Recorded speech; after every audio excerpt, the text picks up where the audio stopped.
Assalamualaikum dan salam Sarawak Maju Makmur. Bersama saya Fizah Munirah Maharap. Fokus berita malam. Syarikat YTL Power International Berhad dan YTL Construction berhasrat untuk menjadi rakan kongsi pelaburan yang ideal bagi kerajaan Sarawak dalam bidang pembinaan infrastruktur.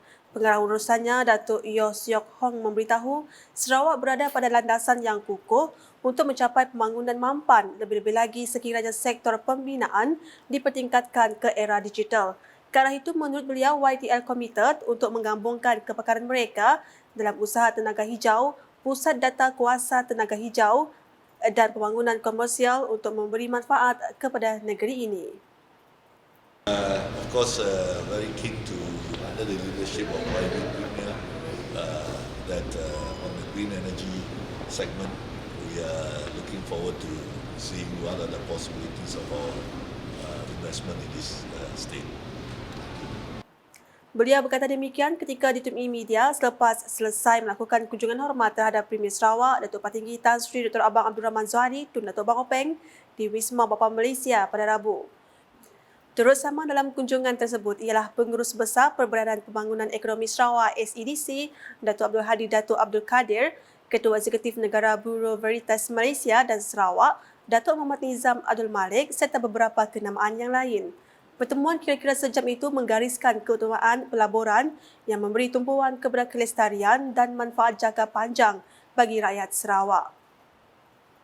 Laporan seterusnya, Kerajaan Sarawak menambah baik 3 prasyarat bagi permohonan program Sarawak Malaysia Rumah Keduaku SMM2H melibatkan pemohon kategori usia bawah 40 tahun berkuat kuasa 1 Ogos 2023. Menteri Pelancongan Industri Kreatif dan Seni Persembahan Sarawak Datuk Seri Abdul Karim Rahman Hamzah berkata, pemohon kategori berkenaan kini layak menyertai program SMM2H tanpa membeli hartanah di negeri ini. Menerusi syarat baharu berkenaan, jelas beliau, pemohon hendaklah memiliki rumah kediaman di Sarawak dengan nilai harga sekurang-kurangnya RM600,000 atau mempunyai anak di bawah umur 21 tahun yang sedang melanjutkan pelajaran di Sarawak. Manakala bagi syarat ketiga, pemohon sedang menjalani rawatan perubatan jangka panjang di Sarawak dan diperakui oleh doktor swasta atau kerajaan yang berdaftar dengan Persatuan Perubatan Malaysia MMA. Beliau berkata demikian pada sidang media di Baitul Makmur 2 pada Selasa. Mengurus lanjut, Datuk Seri Abdul Karim berkata syarat baru itu diperkenalkan dengan mengambil kira impak sosioekonomi yang dibawa peserta program serta pada masa sama untuk menggalak lebih ramai penyertaan.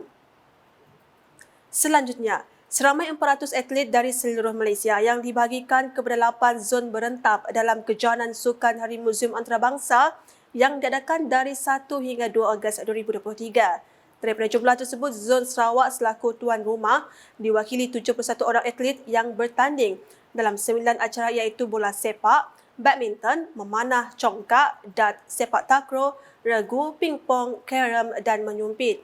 Zon-zon lain yang bertanding termasuklah Sabah, Tengah, Timur, Selatan, Utara, Wilayah dan Keselamatan. Timbalan Menteri Pelancongan Industri Kreatif dan Seni Persembahan, Datuk Sebastian Ting Chuyu berkata, tujuan penganjuran kejohanan ini adalah untuk memupuk semangat kerjasama dan kemesraan dalam kalangan peserta dan kaki tangan muzium. The championship itself, it is a good opportunity for all museum personnel to showcase their talents and skills in various sports, events and games that will be competed among the representatives of each contingent.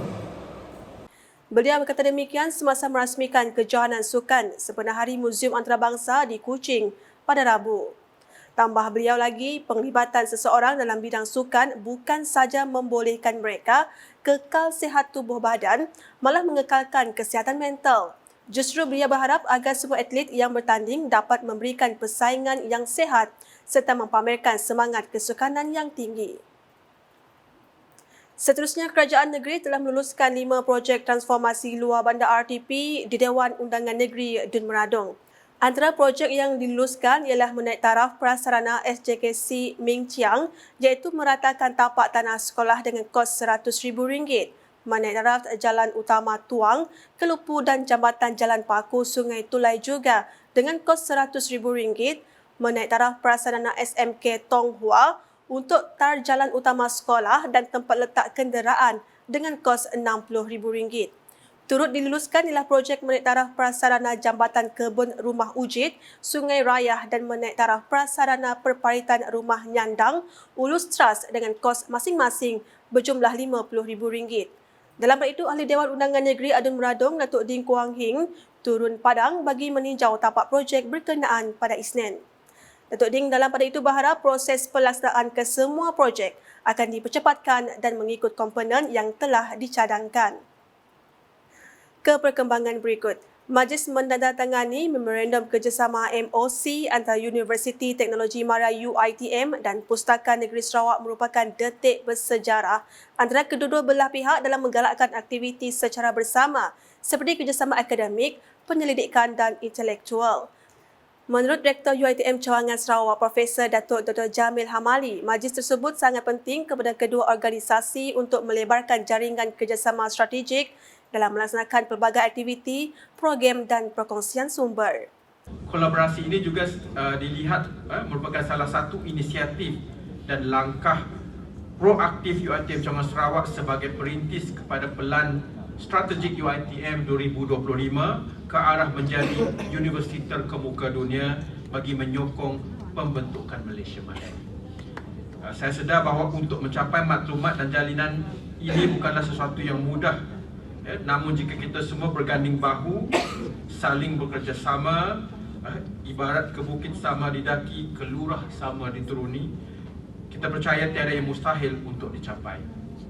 Beliau berkata demikian melalui teks yang dibacakan oleh Timbalan Direktor Hal Ehwal Akademik dan Antarabangsa UiTM Cawangan Sarawak, Profesor Madya TSK Ms. Dr. Muhammad Isa Muhammadin pada majlis mendatangani Memorandum Kerjasama MOC antara Perpustakaan Tun Abdul Razak UiTM Cawangan Sarawak dan Program Sarawak Ibu Pertiwiku Sarawak Maju Makmur di UiTM Kampus Samarahan 2 di Kota Samarahan pada Rabu. Melalui MOC ini juga katanya warga UiTM dan komuniti negeri Sarawak akan mendapat manfaat khususnya dalam 3 aspek utama iaitu pengajaran, pembelajaran dan penyelidikan melalui kerjasama strategik yang terjalin ini. Beliau juga percaya dengan adanya pelaksanaan program yang selaras di peringkat nasional akan dapat membantu mencapai aspirasi kerajaan untuk melahirkan warga dan komuniti yang berpengetahuan tinggi. Beralih dengan laporan sukan, bekas jurulatih Kedah Darul Aman, Aidil Syahrin Ishak sah menjadi pengandali baru skuad Kuching City FC, KCFC. Jurulatih kelahiran Singapura berusia 46 tahun itu menandatangani kontrak di pejabat KCFC pada Rabu sambil disaksikan Ketua Pegawai Eksekutif CEO KCFC, Iswandi Ali Hassan. Bercakap dalam sidang media, Aidil akui tugas berat menantinya namun bersedia menggalas amanah diberikan untuk memastikan KCFC kembali di landasan kemenangan dan seterusnya kekal dalam saingan Liga Super tahun depan. We understand the situation now. Beberapa game telah menang, and the moral now. My job is to bring the team meningkatkan moral mereka, supaya yakin untuk mendapat kemenangan. So everything is all about teamwork and hard work. I believe bola sepak adalah teamwork, non individual. So kita harus kerja lebih keras dan yakin as a team that kita harus kasih percaya balik kepada management, because management has done everything they can to support the team and the players. So now it's up to the coaching staff and the players to perform inside the pitch. Beliau berkata demikian dalam sidang media selepas sesi menandatangani kontrak. Akui sukar untuk mengubah situasi semasa skuad itu secara drastik. Aidil bagaimanapun optimis, nasib KCFC akan berubah dengan setiap penambahbaikan yang beliau rancang selepas ini. Sementara itu, Iswandi lega kerana Aidil bersetuju untuk membimbing KCFC bagi meneruskan baki perlawanan Liga Super 2023 di mana beliau akan dibantu Firdaus Morshidi dan Zulkarnain Posa. Pihak manajemen PCT telah setuju untuk melantik secara prosedur Syahrin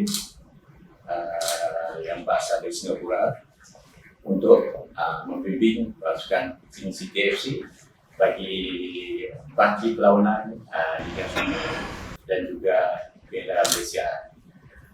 pelantikan ini adalah mengambil masa sedikit kerana sebelum ini pun Coach Aidil berkhidmat di kelab di Indonesia dan mempunyai masalah keluarga. So kita pun faham dengan situasi yang berlaku. So alhamdulillah itulah akhirnya berjaya untuk mengikat Coach Aidil bersama dengan Masyarakat CTFC. Dalam sidang media sama, Iswani mendedahkan akan membawa masuk 2 lagi pemain import bagi menggantikan Julian Swaza Garcia dan Deci Marcel. Katanya kedua-dua pemain dari Namibia dan Tajikistan yang berasal di posisi tengah itu dijangka tiba dalam minggu ini. Untuk rekod, Aidil sebelum ini mengemudi kelab yang berasal di Liga 1 Indonesia, Persikabo 1973, hampir 7 bulan bermula awal Januari lepas. Rekod terbaiknya membawa Kedah Darul Aman FC muncul juara Piala FA pada 2019 selepas menumpaskan Perak FC. Sekian edisi malam bersama saya, Fiza Munirah. Berita lebih lanjut boleh didapati di semua platform media sosial Lukas, termasuk portal Lukas.Sarawak, The Job Wirutmai dan Ukas channel di YouTube. Sebelum mengakhiri buletin Ukas, saksikan video VC Premier 2023, Strategi Pembangunan Pasca COVID-19 2030. #saluran informasi rakyat, salam Ukas. Visi Premier 2030. Strategi Pembangunan Pasca COVID-19 PCDS 2030. Dengan mandat penuh rakyat Sarawak untuk 5 tahun yang akan datang, kerajaan negeri yakin memenuhi komitmen untuk melaksanakan inisiatif-inisiatif pembangunan yang sedang dirangka dan sedang dilaksanakan. Lebih banyak kemajuan dan manfaat dari kemakmuran untuk kesejahteraan rakyat Sarawak akan direalisasikan. Kerajaan negeri akan sedaya upaya mencapai inisiatif-inisiatif pembangunan yang sedang dilaksanakan dan yang telah dirancang di bawah Strategi Pembangunan Pasca COVID-19 PCDS 2030 yang dilancarkan pada 22 Julai 2021. Menjelang 2030, Sarawak akan menjadi negeri maju yang dipacu data dan inovasi di mana semua rakyatnya menikmati kemakmuran ekonomi, keterangkuman sosial dan kelestarian alam sekitar. Untuk mencapai aspirasi ini, terdapat 7 teras strategik.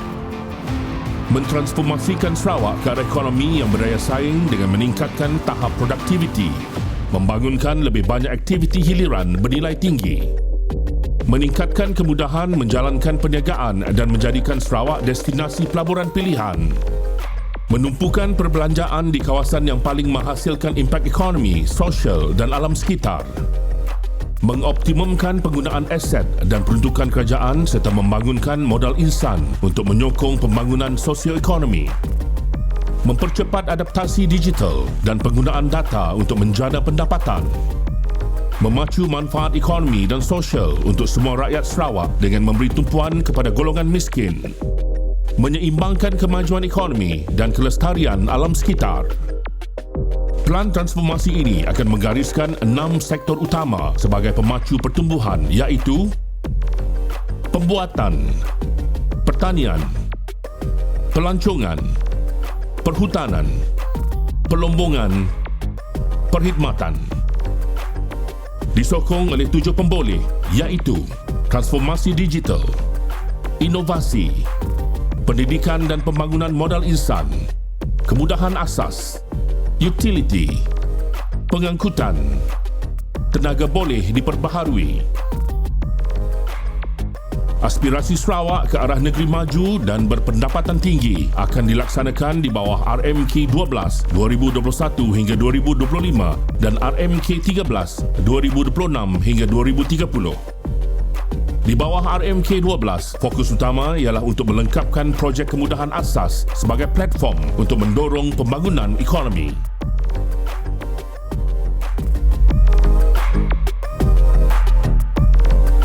Visi Premier Sarawak Maju 2030.